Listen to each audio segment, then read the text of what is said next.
നമ്മുടെ കൂടെ നിന്ന് ചിരിച്ച് കളിച്ച് തമാശകൾ പറഞ്ഞു നിൽക്കുന്ന എത്രയോ ആളുകൾ നമ്മുടെ അഭാവത്തിൽ അവർ നമ്മളെ കുത്തി നോവിക്കുന്നുണ്ട്, നമ്മളെ വേദനിപ്പിക്കുന്നുണ്ട്, നമ്മളെ വിത്തിനെയും ബസാദും പറയുന്നുണ്ട്.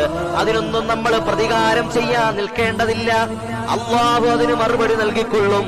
കാലം അതിന് മറുപടി നൽകും. അള്ളാഹു നമ്മളെല്ലാവരെയും കാത്തിരക്ഷിക്കട്ടെ.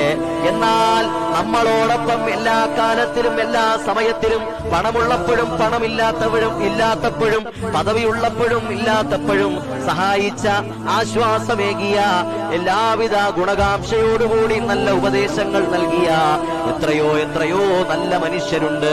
നമുക്ക് തണലായി നിന്നവരുണ്ട്. അവരോട് നമ്മൾ ഒരിക്കലും നന്ദികേട് കാണിക്കരുത്. മനുഷ്യന്റെ പ്രകൃതം തന്നെ നന്ദി കെട്ടവനെന്നാണ് പരിശുദ്ധമായ ഖുർആൻ പറയുന്നത്. നാം നന്ദി കെട്ടവരായിട്ട് മാറരുത്. നാം നന്ദി കെട്ടവരായി അവരോട് പെരുമാറരുത്.